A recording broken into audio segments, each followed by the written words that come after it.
All right. What's going on, ladies and gentlemen? Welcome back to the channel if you're returning, and welcome if it's your first time here.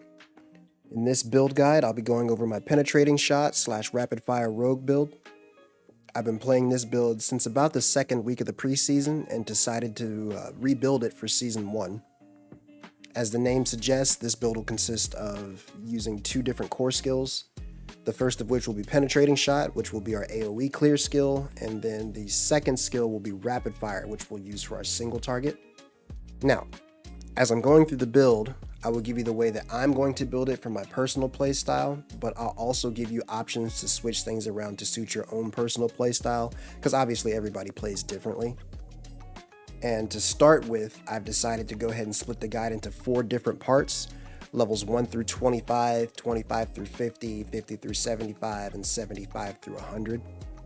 I chose to do it this way after seeing players in different comment sections on different YouTube videos asking for something easier to digest instead of your typical Let's Blaze 1 through 50 guide. So hopefully this will make it easier for them. Now, given that this is just level 1 through 25, I'm only going to be going over our core skills and the legendary aspect that you need to make this build work. As far as I see it, your gear is irrelevant for the time being, considering that you'll be switching and upgrading your gear every couple of minutes. To put it simply, if you have a piece of gear with an item power that's higher than what you currently have equipped, just go ahead and slot that on. And in our 25 through 50 guide, that's when we'll actually start to worry about the affixes or the rolls that you have on your gear. So for now, let's just go ahead and look at the core skills. All right, so here we're looking at our planner. So the first skill that we're going to take is puncture, enhanced puncture, and then we're going to grab fundamental puncture for the vulnerable effect. Now, I normally don't start with penetrating shot from my core skill. Instead, I grab barrage, and I'll explain the reason why later. We're going to take enhanced barrage, and then because we're not keeping barrage, honestly, you can take either one of these. I just normally take advanced barrage. Then we're going to grab rapid fire, enhanced rapid fire, and then we're going to take improved rapid fire for the energy that we get back whenever we hit vulnerable enemies. Then you're going to grab weapon mastery. I would grab all 3 points. And then we'll grab dark shroud, enhanced dark shroud, and then subverting dark shroud for the movement speed. And then we're going to grab 1 point of exploit. So at this point, this is when I went to go grab the trick shot aspect that we're going to use for penetrating shot to actually make it worth using. In which, if we look at our weapon here,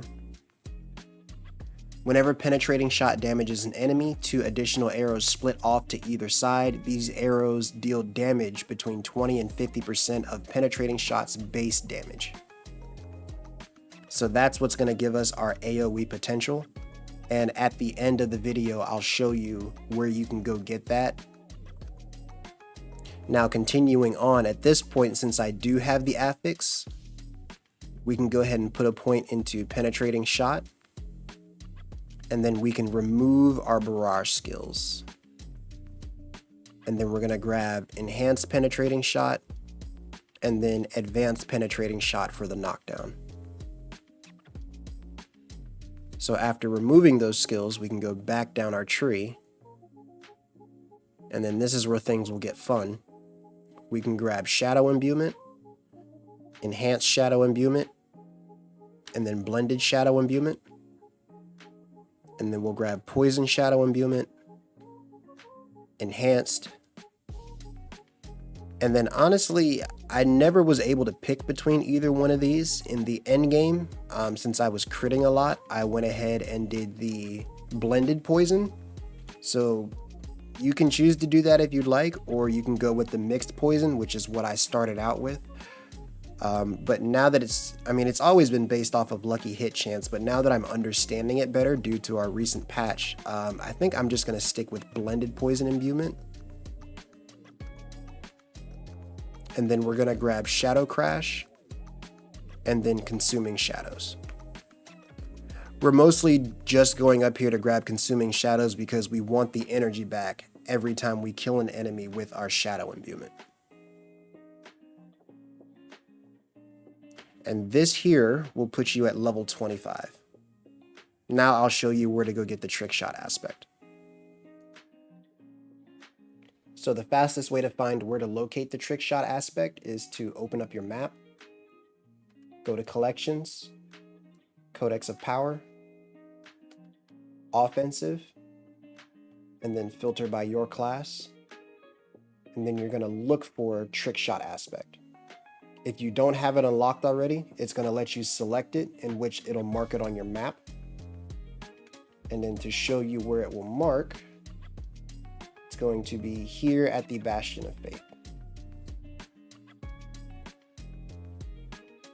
So at this point, I wanted to go over some things that you could possibly change to help benefit your playstyle a little more, depending on what you're looking for.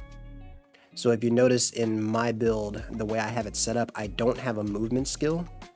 I typically don't use movement skills, but if you'd like, you could take points out of Dark Shroud, and you can add them into either Dash, or you can add them into Shadow Step if you're looking for Unstoppable.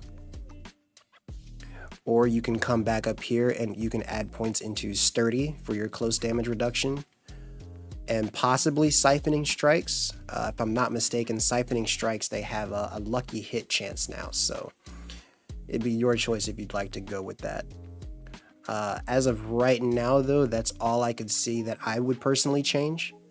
There is a possibility that you could take points out of Dark Shroud and put it into Poison Trap as well. However, I also personally don't use Poison Trap. Other than that, I thank you guys for watching, and if you have any questions, leave them down in the comments, and I'll get to them as soon as I can. All right, later.